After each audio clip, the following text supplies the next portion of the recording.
like a Hellcat.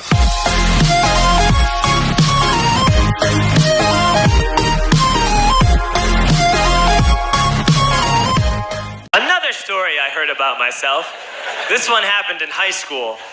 We had this teacher in high school whose kid went to our high school. His name was Mr. McNamara, and his son Jake McNamara went to our high school. He was a sophomore when I was a senior, so he was 2 years behind me. And Mr. McNamara was an asshole. And one weekend, he and his wife decided to leave town, which you should never do if you're an asshole. And Jake McNamara decided to throw a party at the teacher's house. Hooray! And everyone around town heard about it, and we all got up individually and thought, okay, let's go over there and destroy the place. I walked into this party, everyone I had ever met was there, and everyone was drinking like it was the end of the world. People were drinking like it was the Civil War and a doctor was coming to saw our legs off. It was totally unsupervised. We were like dogs without horses. We were running wild.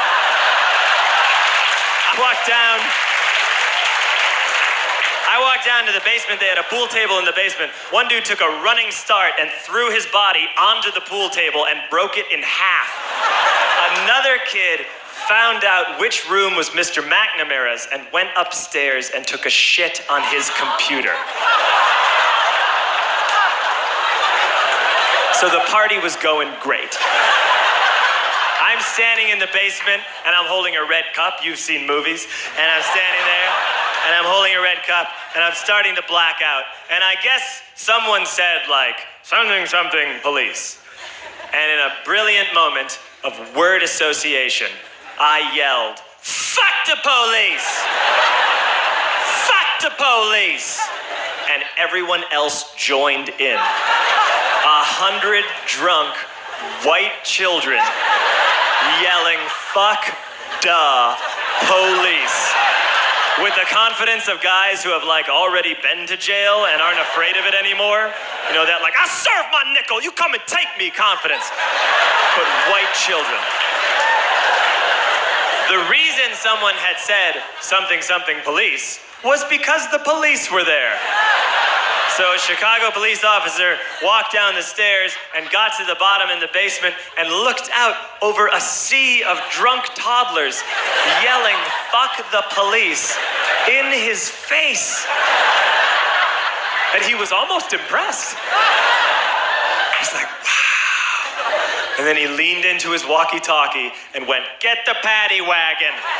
And my friend John, who is now a father, this man now has a baby, he grabbed a 40, smashed it on the ground and yelled, scatter!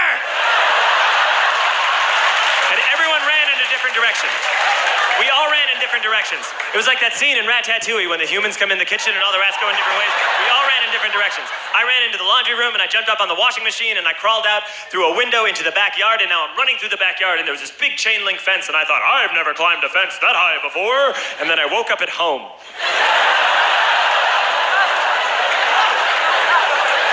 On Monday, I went to school because that's what we did back then.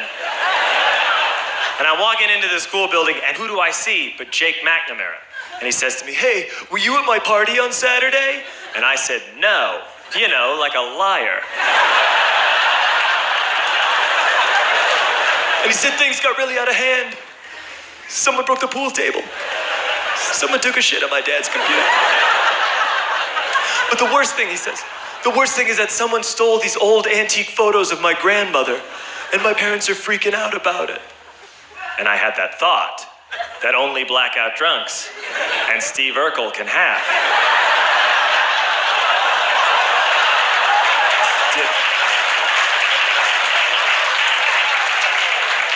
Did I do that?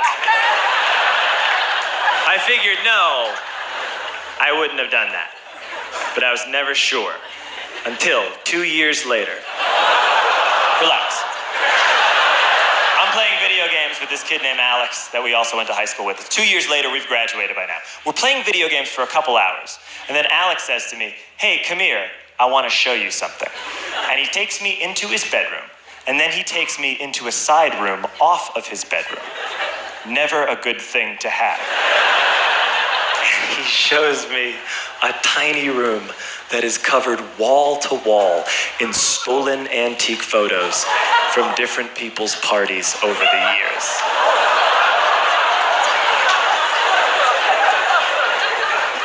And I said, why? Why do you do this? And Alex said, because it's the one thing you can't replace.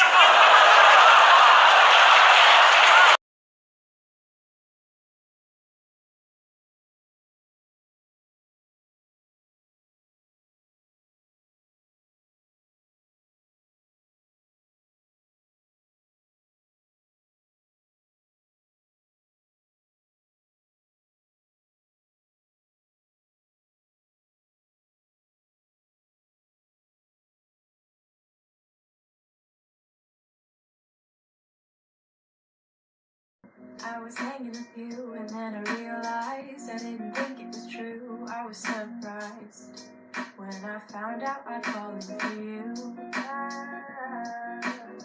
I didn't want to believe my feelings for you. I didn't want to believe that I could lose you if I told you just how I felt.